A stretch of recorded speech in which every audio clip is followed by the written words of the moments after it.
নামের সঙ্গে আমার মেয়ের বিয়ে, তারপর ফুল সজ্জা করবে কি মর্গে শুয়ে? দানব, মানব যদি না মানব হতে চায় তাহলে হয় দানব। সম্প্রতি মুক্তি পেল অনুভব ঘোষের লেখা এবং মোহনা ফিল্মস প্রযোজিত ও পরিচালক আতিউল ইসলাম পরিচালিত দানব সিনেমার ট্রেলার। সিনেমাটির শুভ মুক্তি 28শে নভেম্বর। সিনেমাটিতে অভিনয় করতে দেখা যাবে রূপসা মুখোপাধ্যায় এবং নবাগত অভিনেতা পিয়ার খান, খরাজ মুখার্জি, কৌশিক ব্যানার্জি, অনিন্দ্য পুলক ব্যানার্জি ছাড়াও আরও বেশ কিছু নবাগত অভিনেতা ও অভিনেত্রীদের। এছাড়াও সিনেমাটির ব্যাকগ্রাউন্ড মিউজিকের ভূমিকায় রয়েছেন গায়ক সমিত মুখার্জি। আমার নাম দানব। দানবের নাম আমরা তো সবাই জানি, মানে একটা পিশাচ, মানে সেই পুরাণ দানব নয় এটা। এখনকার বর্তমান সমাজে যে আমরা দানব ঘুরে বেড়াই, সেই দানবের কথাই বলা হয়েছে এই মুভিতে। আর থ্রিলার যেহেতু স্টোরি, আমি পুরো ব্রিফ তো করা যাবে না, যেহেতু 28 তারিখে আসছে, 28 তারিখে দেখতে হবে। হ্যাঁ, তবে একটু মেসেজমূলক কিছু আছে। আমি প্রতিটা থ্রিলার মুভি হলেও একটু মেসেজমূলক কিছু দেওয়ার চেষ্টা করি, তো আশা করি ভালো লাগবে সবার। মুভিটা 28 তারিখে সবাই দেখবেন।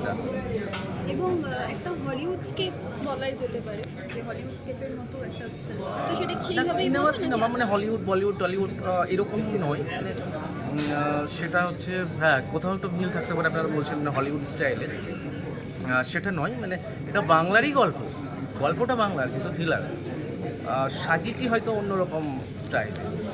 দানব অ্যাকচুয়ালি এটা একটা মেইন স্ট্রিম সিনেমা, এটা মিডল পাথ বা কোনো আর্ট ফিল্ম নয়। এটা একটা রিভেঞ্জের গল্প। ইন্টারেস্টিং লোকেশানে আমরা শুটিং করেছিলাম, বহরমপুর থেকে আরেকটু এগিয়ে। কী রাজবাড়িটার নাম? নরসিংপুর রাজবাড়ি, মুর্শিদাবাদে। সেখানে রাতের পর রাত আমরা নাইট শুটিং করেছিলাম, মানে একটা রাজবাড়ি যেটাকে রাত্রিবেলা আলো দিয়ে সাজানো, সেখানে নাইট সিকোয়েন্স, মার্ডার সিকোয়েন্স, সুন্দর সুন্দর সিকোয়েন্স রয়েছে। তো সেটা মেইন স্ট্রিম সিনেমা, একটা রিভেঞ্জেরই গল্প। আর রিভেঞ্জ ছবির যিনি হিরো তিনি দানব, কিন্তু ছবিটা দেখার পর তাকে দানব মনে হওয়ার কোনো কারণ থাকবে না, কারণ ছবিটার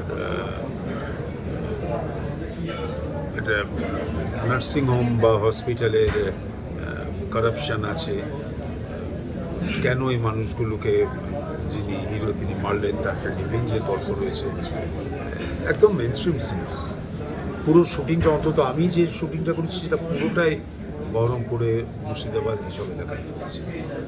দাদা, বর্তমান দিনে সমাজে অনেক মানুষ রূপী দানব ঘুরে বেড়াচ্ছে।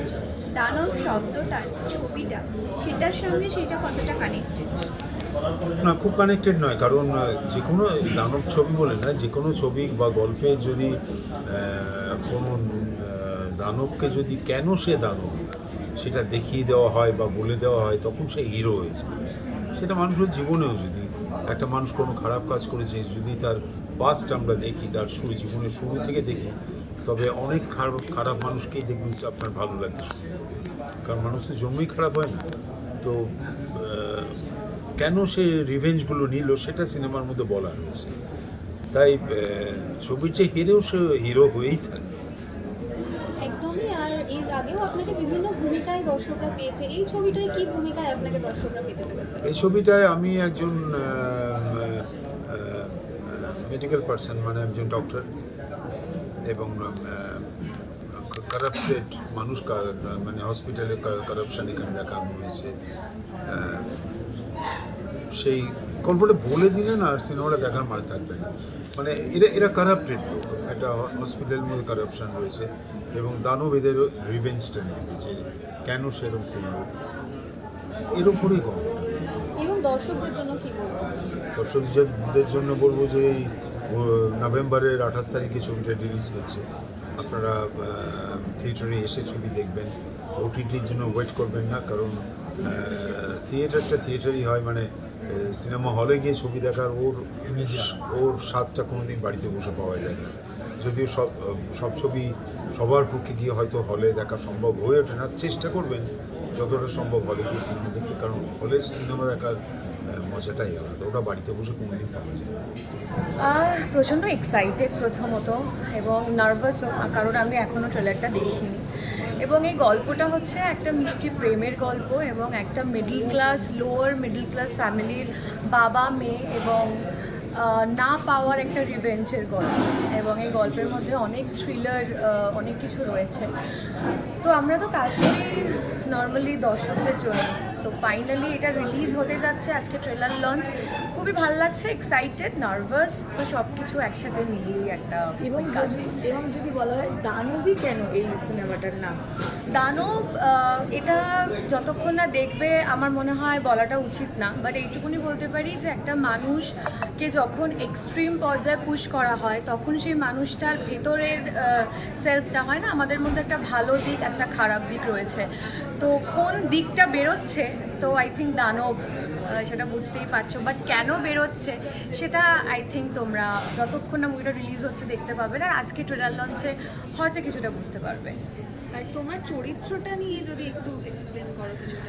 চরিত্রটা হচ্ছে যে বললাম, একদম লোয়ার মিডল ক্লাস ফ্যামিলির একজন মেয়ে। এই মেয়েটার বাবা হচ্ছে ডোমের মেয়ে, এবং খুব চেষ্টা করছে যে একটু পড়াশোনা করে ভালো কলকাতায় চাকরি করার জন্য, কিন্তু যেহেতু কোনো রকম বেস নেই ওর, তো কলকাতায় গিয়ে কী প্রবলেমের সম্মুখীন হচ্ছে এবং আলটিমেটলি কী হয় সেটা নিয়েই। বাট আর বলবো না বেশি চরিত্রটা নিয়ে, কারণ বললে তো পুরোটাই রিভিল হয়ে যায়। এবং দর্শককে কী বলবো? এটাই বলবো যে এখন প্রচুর ভালো ভালো ছবি হচ্ছে, এবং আমার মনে হয় যে নতুন হাউসও এগিয়ে আসছে কাজ করার জন্য, এবং সবাইকে একটা করে চান্স দেওয়া দরকার। আমাদের ছবিতে অ্যাক্টর যে রয়েছে পিয়ার খান, সেও খুব ভালো কাজ করার চেষ্টা করেছে, তো সবাইকে একটা সুযোগ করে দেওয়া উচিত। তাই জন্য ছবিটা যখনই রিলিজ করবে আমি বলবো যে সবাই একটু পাশে থাকবেন। অ্যাকচুয়ালি বলতে গেলে আমি তো নতুন, প্রথমেই বলছি, নার্ভাস তো মনে হবেই, স্বাভাবিক কথা সবারই হবে, যে যেই হোক না কেন একটা কাজ করতে গেলে। তো সেখান থেকেই অনেকটা আমাকে হেল্প করেছে ডিরেক্টর সাহেব আতুল ইসলাম, রূপসা, মানে যারা ছিল আর্টিস্ট, লাবণী, কৌশিক ব্যানার্জি, আনন্দপুরক দা, তারপরে আরও অনেক আছে, বিবেক। তো যাই হেল্প করেছে আমাকে অনেকটা তারা কাজ করার জন্য। খুব ভালো লেগেছে কাজ করতে একসঙ্গে। এবং যেহেতু তুমি নতুন, এবং নতুন কাজে তো অনেক ভালো ভালো আর্টিস্টরা রয়েছে, তাদের থেকে অনেকটাই নিশ্চয়ই শিখতে পেরেছো। হ্যাঁ, অনেক কিছু শিখেছি তাদের কাছ থেকে, হয়তো সামনের দিন আশা করছি কাজ করলে আরও হয়তো ভালো বেটার কাজ করতে পারবো। এবং খরাজ মুখার্জিকে পাওয়া, সেটার এক্সপিরিয়েন্সটা কেমন? হ্যাঁ, খরচটা তো বলার কিছু নেই, ওর সঙ্গে তো আমরা আর্টিস্ট উজ্জ্বল, তাতে আমরা করতে পারবো না, যেটাও পারবে পুরোনো আর্টিস্টও, আর আমরা নতুন আর্টিস্ট, সেটা অনেকটা ডিফারেন্স হবে। এখানে আমি দানব হিসাবে, যেটা হয় কি, কেউ কারোর প্রেমিকা থাকলে কেউ তাকে আঘাত করলে বা মেরে দিলে সে কেমন হয় পরবর্তীকালে, সেটা থেকে দাম।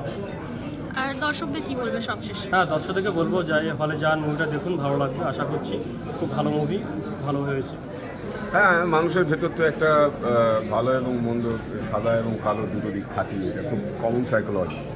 মানে কেউ তো এরকম হয় না যে পুরোটাই ভালো বা পুরোটাই খারাপ। সেটা অবশ্য আমাদের বাংলা সিনেমায় হিরোদের ক্ষেত্রে দেখা যায়।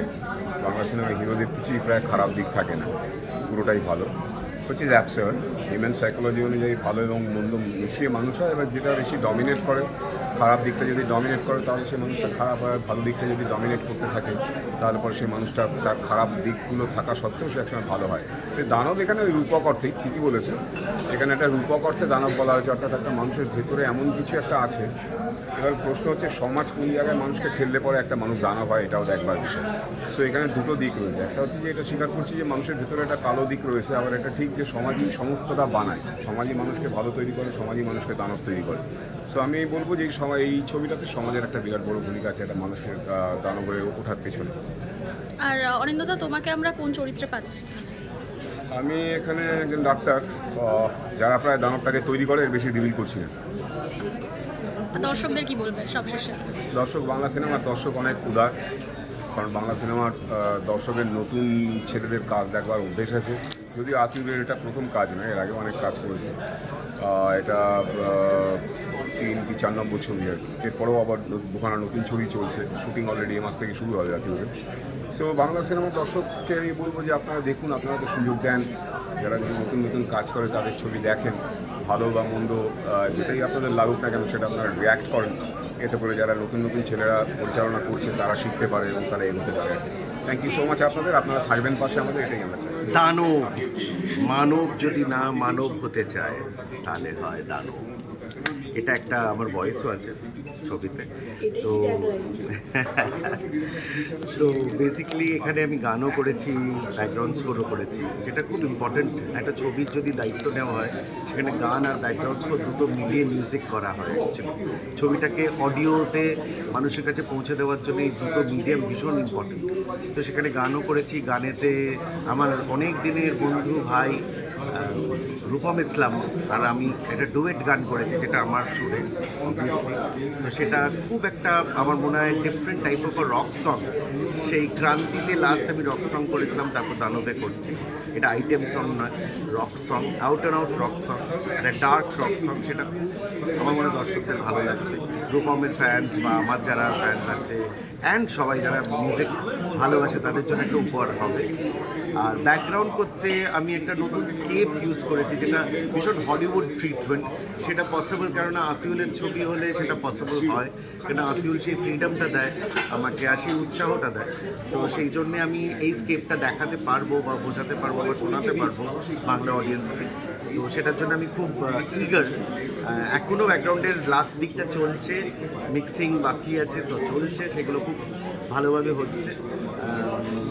It's an out and out very good experience, কেননা ছবিটার গল্পটা ভালো, ছবিটা একটা থ্রিলার, কিন্তু ব্যাক লাইনে there is an emotional story behind it. তো সেটাও খুব ভালো লেগেছে। সেটা মানে ছবির ব্যাকগ্রাউন্ড মিউজিক করতে গিয়ে অনেকগুলো কালার্স দেওয়া যায়। আর সবাই ভালো অভিনয় করেছে। It's a beautiful movie. TR Khan প্রথম খুব ভালো অভিনয় করেছে, খুব ভালো লুকটা লাগছে, খুব অ্যাপ্রোপ্রিয়েট লুকটা লাগছে ছবির জন্য। একদম সাউথের একটা কোনো ছবি মনে হচ্ছে। তো সেটা বড় কথা নয়, সাউথের মতন মনে হচ্ছে। বাংলার জন্য একটা নতুন স্বাদের ছবি আমার মনে হয়। তো থ্যাংক ইউ ভেরি মাচ। দানব সবাই হলে এসে দেখুন, শুনুন আর দানবকে ছড়িয়ে দিন। Thank you.